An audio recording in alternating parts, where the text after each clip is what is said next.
राम भक्तों, आज हम आपको सुनाने जा रहे हैं सावन के सोमवार की कथा। सावन का महीना भोलेनाथ की पूजा को समर्पित होता है। सावन सोमवार के व्रत का भी बहुत महत्व माना जाता है। मान्यताओं के अनुसार इस महीने में भगवान शिव शंकर की पूजा आराधना करने से सभी विपत्तियां हमेशा के लिए दूर हो जाती हैं।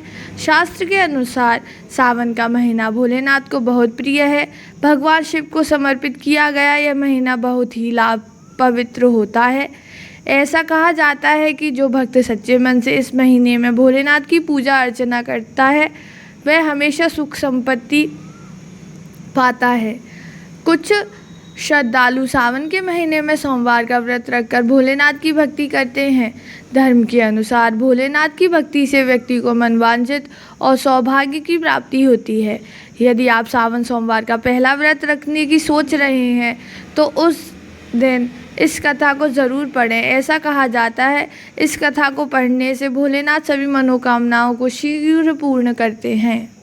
अगर आपकी मान्यता पूरी ना हो रही हो, फिर तमाम प्रयासों के बावजूद आपको करियर में सफलता ना मिल रही हो या व्यक्तिगत जीवन में परेशानी चल रही हो, मसलन कोई भी हो दिक्कत हो, तो परेशान होने के बजाय अब की सावन सोमवार का व्रत करके यहाँ बताई गई कथा का पाठ करें। एक साहूकार था जो भगवान शिव का अनन्य भक्त था। उसके पास धन धान्य की भी चीज़ की कमी नहीं थी, लेकिन उसकी कोई संतान नहीं थी और वह इस कामना को लेकर रोज़ शिव मंदिर जाता, दीपक जलाता। उसके इस भक्ति भाव को देखकर एक दिन माता पार्वती ने शिव जी से कहा कि प्रभु, यह साहूकार आपका अनन्य भक्त है, इसको किसी बात का कष्ट है तो आपको उसे अवश्य दूर करना चाहिए। शिव जी बोले कि हे पार्वती, इस साहूकार के पास पुत्र नहीं है, यह इसी से दुखी रहता है।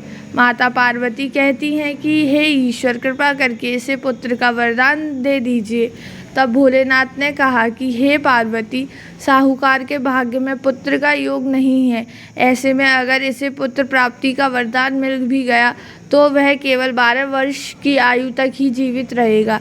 यह सुनने के बाद भी माता पार्वती ने कहा कि हे प्रभु, आपको इस साहूकार को पुत्र का वर देना ही होगा, अन्यथा भक्त क्यों आपकी सेवा पूजा करेंगे। माता के बार बार कहने से भोलेनाथ ने साहूकार को पुत्र का वरदान दिया, लेकिन यह भी कहा कि वह केवल 12 वर्ष तक ही जीवित रहेगा। साहूकार यह सारी बातें सुन रहा था, इसीलिए उसे ना तो खुशी हुई और ना ही दुख। वह पहले ही की तरह भोलेनाथ की पूजा अर्चना करता रहा। उधर सेठानी गर्भवती हुई और 9वें महीने में उन्हें सुंदर पुत्र की प्राप्ति हुई। परिवार में खूब हर्षोल्लास मनाया गया, लेकिन साहूकार पहले ही की तरह रहा और उसने बालक की 12 वर्ष की आयु का जिक्र किसी से भी नहीं किया। जब बालक 11 वर्ष की आयु का हो गया, एक दिन साहूकार की सेठानी ने बालक के विवाह के लिए कहा, तो साहूकार ने कहा कि वह अभी बालक को पढ़ने के लिए काशी जी भेजेगा। इसके बाद उसने बालक के मामा जी को बुलाया और कहा कि इसे काशी पढ़ने के लिए ले जाओ और रास्ते में जिस भी स्थान पर रुकना, वहाँ यज्ञ और ब्राह्मणों को भोजन कराते हुए आगे बढ़ना। उन्होंने भी इसी तरह करते हुए चले गए। एक नगर में एक कुमारी का विवाह था, जिससे उसका विवाह होना था। वह एक आंख से काना था। तो उसके पिता ने जब अति सुंदर साहूकार के बेटे को देखा तो उनके मन में आया कि क्यों ना इसे ही घोड़ी पर।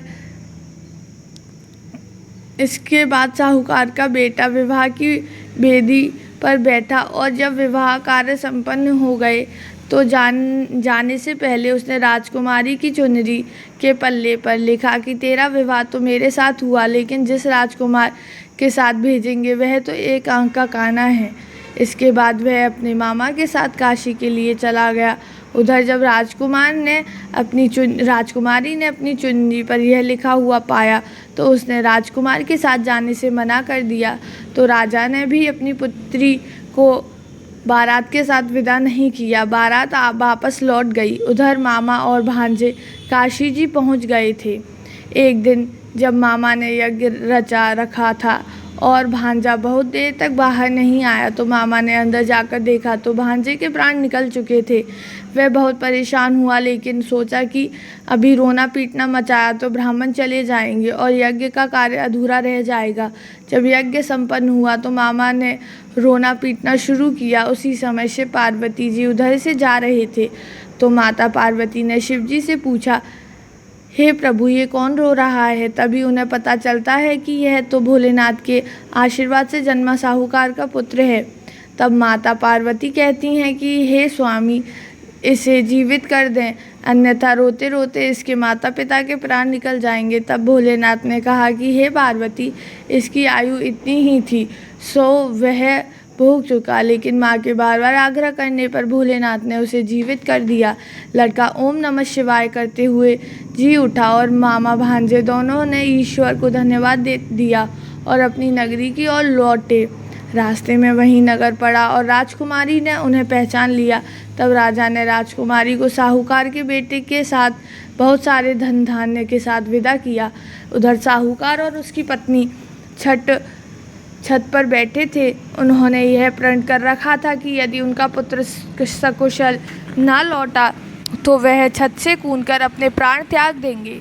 तभी लड़के के मामा ने आकर साहूकार के बेटे और बहू के आने का समाचार सुनाया, लेकिन वह नहीं माने तो मामा ने शपथ पूर्वक कहा। तब तो दोनों को विश्वास हो गया और दोनों ने अपने बेटे और बहू का स्वागत किया। उसी रात साहूकार को स्वप्न में शिवजी ने दर्शन दिए और कहा कि तुम्हारा पूजन से मैं प्रसन्न हुआ। इसी प्रकार जो भी व्यक्ति इस कथा को पढ़ेगा या सुनेगा उसके समस्त दुख दूर हो जाएंगे और मनवांछित सभी मनोकामनाएं पूर्ण होंगी। जय जय श्री राधे श्याम, जय जय भोले शंकर भोलेनाथ।